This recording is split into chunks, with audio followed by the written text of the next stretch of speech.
Welcome to our digital classroom.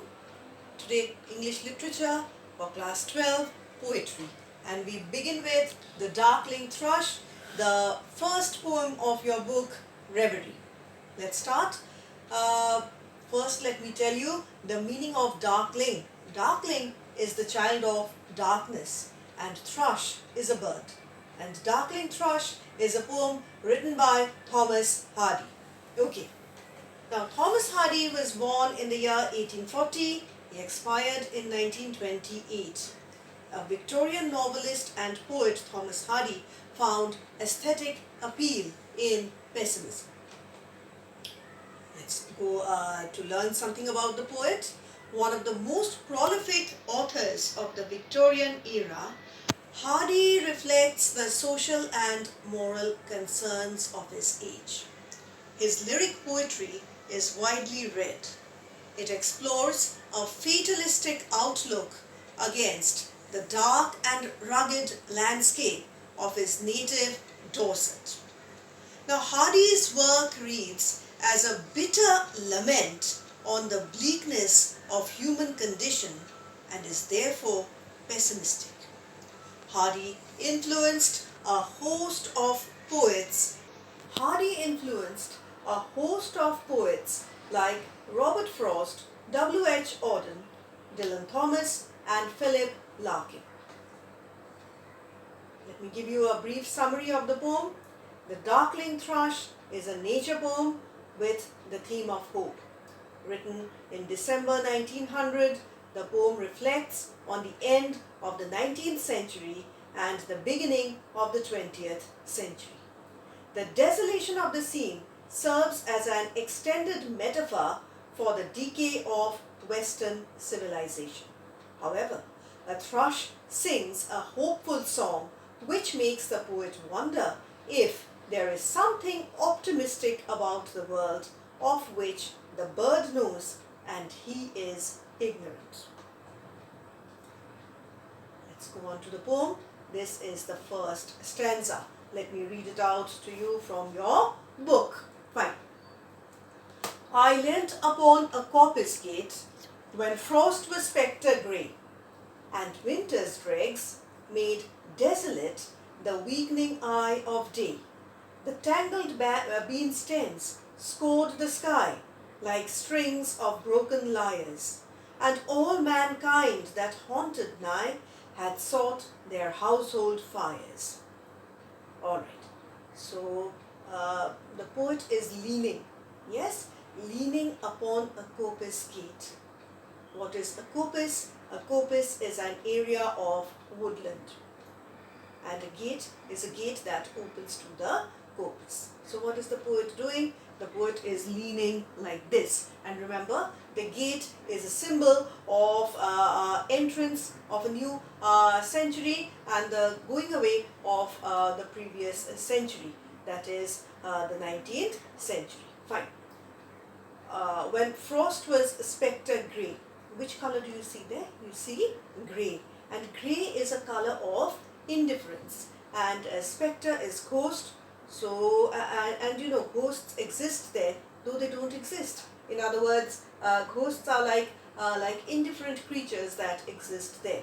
So, the frost is a spectre grey. Which color you see now? You see grey, the color of indifference. And frost symbolizing cold. And again, cold is very much akin to indifference. Fine. And winter's dregs made desolate the weakening eye of day. The weakening eye of day is the sun. So even the sun brings no hope. The sun is weakening. The sun is about to set. Then we have another image of confusion. The tangled vine stems scored the sky. You have the stems of a certain plant that are tangled and they are trying to reach the sky. Once again you see a picture of confusion, not a very beautiful and soothing picture of nature. Okay, now, like strings of broken lyres, and from broken lyre you can get no music. Lyre is a musical instrument. And all mankind that haunted nigh, look at the word haunted. The word haunted is once again associated with ghosts, yes. And all mankind who's living nearby had sought their household fires. There's no one outside, everybody inside with their fires on. Now, notice the contrast between fires in this line and frost in the second line. Yes, and then you will see fire symbolizing heat. Yes, and frost symbolizing cold. Now, what's happening? There's fire inside, there's heat inside, and outside what do you have? Outside you have cold. Yes, in other words, people not bothered about society. Here once again we see the decay of Western civilization. Okay, now the land's sharp features seemed to be the centuries' corpse outlined, his crypt the cloudy canopy, the wind its death lament. The ancient pulse of germ and birth was shrunken hard and dry, and every spirit upon earth seemed fervorless as I. Once again, the same picture. You have the sharp features of the land. What are sharp features of the land? You don't have a beautiful landscape like green meadows and red roses and yellow daffodils, nothing like that.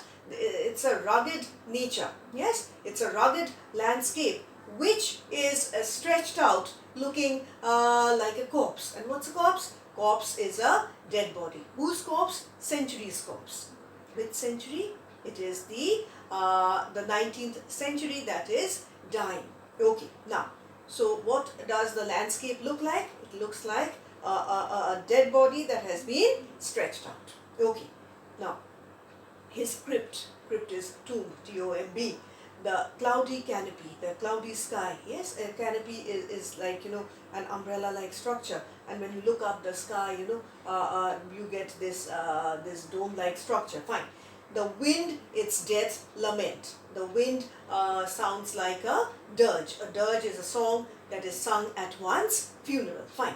The ancient pulse of germ and birth was shrunken, hard and dry. So when germ is a seed that germinates. When that germ is hard, when that germ is dry, you cannot hope any life. And when there's no life, there's no hope.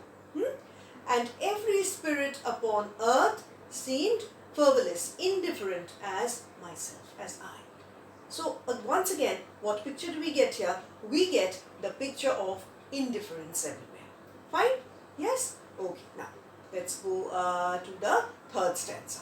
At once a voice arose among the bleak twigs overhead, in a full-hearted even song of joy illimited.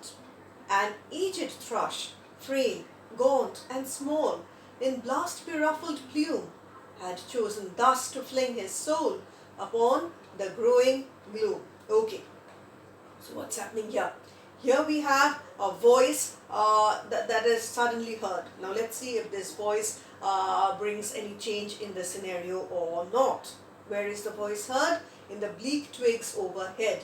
Remember children, the bleak twigs are the same tangled vine stems that scored the sky. So above that confusion, yes, we hear a voice. Yes, and what kind of a song? It's a full-hearted even song. An even song is a song of prayer sung in the evening. What time is this? It is the evening. And what's a full-hearted song? A song of somebody who's singing with full interest, with full enthusiasm, of joy, illimited. Illimited is a word that's coined by Hardy. Illimited means unlimited. So what kind of a song do we suddenly hear? We hear a full-hearted song, not an indifferent song, a full-hearted song of, not of desolation, not of hopelessness, but of joy, that too unlimited joy. Now who's singing? Let's see. An aged thrush. Which bird? A thrush. Not a nightingale, a thrush. It's old, aged. It's frail, it's feeble. You know, old people are feeble. Okay? Gaunt, lean and thin. And small, small in size, not in age.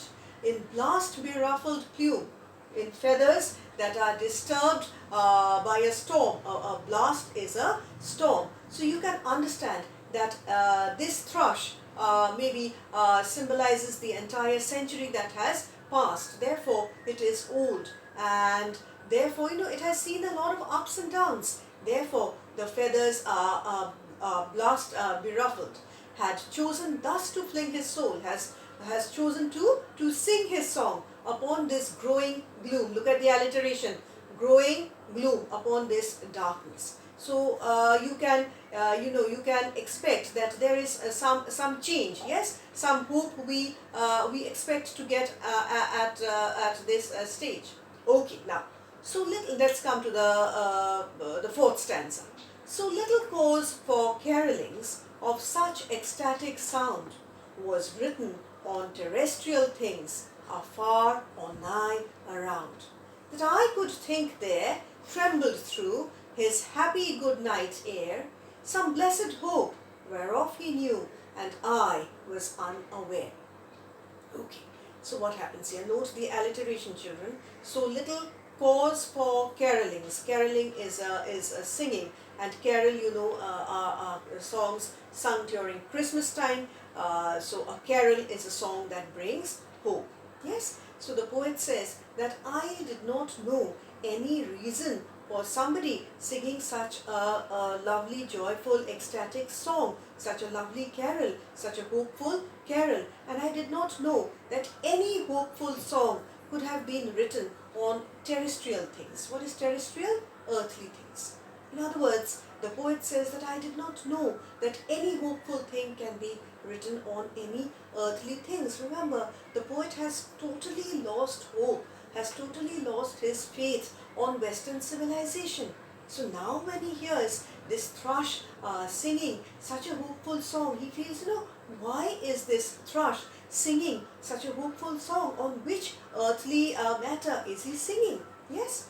Then, that I could think there trembled through. Look at the alliteration. Think, there, trembled through. And also that, yes. That, think, there, trembled through his happy good night air. Yes, he sings a happy good night song.